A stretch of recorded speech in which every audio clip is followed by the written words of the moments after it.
Boop.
audio came out really bad on it, and I was unable to use it. So I had to reschedule that interview, and I figured I would just do a topic-based episode today for everyone who's watching and listening. So if you guys are listening and you don't know, I'm trying to create more video content. So I'm going to be going live on YouTube and Twitch. I also host another podcast called with my brothers, and we just go and talk about nerd topics. So it's really exciting, and we love doing it.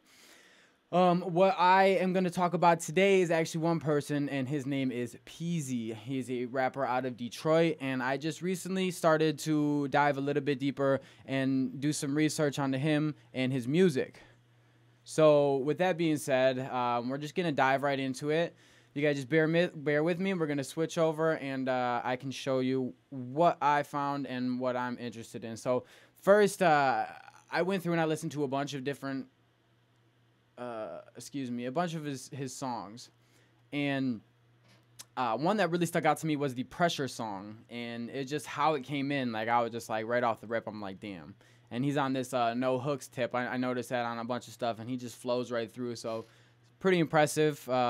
I mean, I'm not saying I'm a 100% fan of all of his music, but the couple songs that I checked out, I'm definitely I'm vibing with, and I'm curious to see what he does.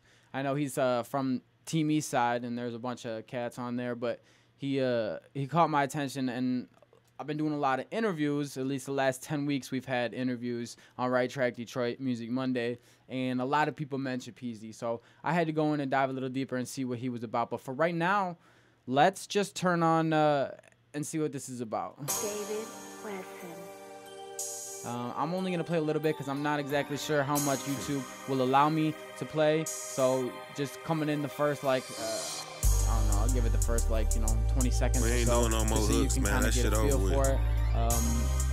Like I said, I vibe with it. Come right in, coming hard and everything like that. So pressure could bust pipes. We're going to dive a little bit on that. I'm going to pause this because I'm not trying to get any infringements here on YouTube. This is my first time streaming on YouTube. For anyone who's tuning in right now, my name is Matt Kirschner. I'll just give you a little quick rundown of who I am, why I'm doing this whole music thing. So I fell in love with music at a very early age. Started playing saxophone and bass guitar. Started my first band in 4th grade. 5th grade, we did the talent show, and the rest is history from there.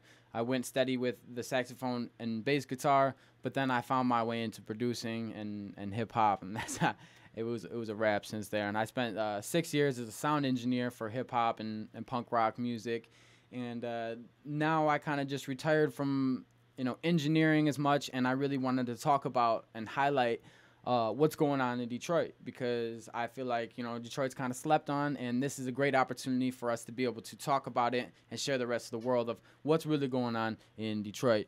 So that's a little bit about me. That's why I love this music so much. I've been obsessed, man, putting 12, 14 hours a day just editing and learning and man, I'm happy where I'm at, being able to talk about people out here who are doing, especially in Detroit, and kind of shed a light on that. I also do Thursday episodes where I interview people in Detroit or talk about what's going on in the city as well. So we can kind of get a wide variety of what's going on, meeting the community, and then what's going on in the music scene as well. And then I mentioned earlier another podcast with my brothers, and you can catch us on Twitch Thursdays at noon. This Friday we'll be going live instead of Thursday because of Thanksgiving. So Thanksgiving is coming up. I hope you guys are having a good holiday week. I hope it's not too crazy at work. I know spot I'm at, this is like the craziest time of year, so that just is what it is. So Peezy, back to you. So far what I've seen from you, and like I said, I'm fairly new into this, is what's really exciting about what I'm doing and why I'm most excited about it is because I don't know everything about Detroit, but I'm learning, and I learn every day more and more and more, not just in the music culture, but just in the culture in the city in general. So doing this gives me an opportunity to connect and meet people and learn about what's going on in the city. But on the other hand, it also gives me an opportunity to let everyone else know what I'm learning, because I've always seen a bunch of negative media on Detroit, and I feel like that's turning around a little bit now. But I also believe that the more people talking about it, the better that perception will turn. So that's where I'm at with it. That's why I love doing this, because we have the opportunity to write history right now. Like, we are currently writing history, and to me, that's just, it blows my mind.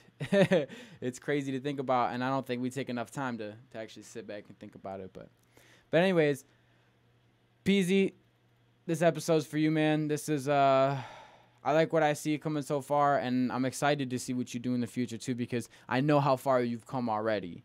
You know, you've been doing this for years. Just recently saw something you got shot at. So you've been going through some stuff. That was earlier this year, though, but whatever. Now, I have to talk about one thing, too, and I'm going to pull it up real quick because this is what's currently happening right now, and I think we got to talk about it. So I'm just going to pull up the first one, and hopefully we can get kind of an idea. So he's arrested by the feds for racketeering and held without bail, facing life in prison. I know this isn't Detroit related, but it's culture related, because Tekashi, let's be real, I mean, numbers don't lie, and he's killing it. Whether you like his music or not, he knows what he's doing, trolling or not, I don't care. Like, he's on top of the game right now. Along with a couple other people, obviously, especially from New York, specifically him and Cardi B. But, I mean, this kid's facing some time. And the worst part is he just recently got through a court case, dropping $500,000 in lawyer fees and court fines. And then now this. Now, the crazy thing about it is that the research I did behind it, and I just watched the Adam22 reacts to this. He just released that a couple hours ago. But the crazy thing about it is, you know, there's charges going all the way back to 2013. And, like, dude, that's a lot. I mean, and if anyone's unfamiliar with racketeering, because I feel like I knew it, but I didn't have a full understanding with it. So once I had a little bit deeper explained to me, it basically is like they created it for the mob. So instead of just charging the mob leader, they can charge the whole organization. And, you know, with Treyway and everything he's doing, they tied gang affiliations to a gang in New York. So he's going down for a lot of time. And the crazy thing is like, no matter how much money you put down on this, like, you're probably still facing like a year or two. And for some rappers, that could be your career. Now, I'm sure you're going to figure out some way to be trolling from inside jail. But, dude, what the fuck were you thinking, man? I know enough people in and out of the system to know that it's just going to get worse if you keep doing that stuff and keep hanging around. Now, there is a rumor going around that he's just still been hanging around and causing committing crimes with that gang. So I don't know, man. I figured we should talk about it, because that's culture right there, and that's just one thing that's really hot right now. What's crazy about it is he's about to release an album. I'm sure it's gonna go through the roof now. I mean, it already was, but this is just gonna add to it. So I'll be interested to see where this goes. And next week we're gonna be talking about more Detroit artists, and I might pop in with some random stuff through hip-hop in the future. We'll see. But for right now, I appreciate everyone tuning in. All the intro music was done by Julian Solomon over at Royal House Recording, and you can find him at Julian_RHR_. You can find me on all platforms at Matt J. Kirschner. You guys are great. I appreciate you coming out. For everyone listening on the podcast, you guys are amazing. If you want to check out the YouTube, just search Matt J. Kirschner. You guys are awesome. I love you.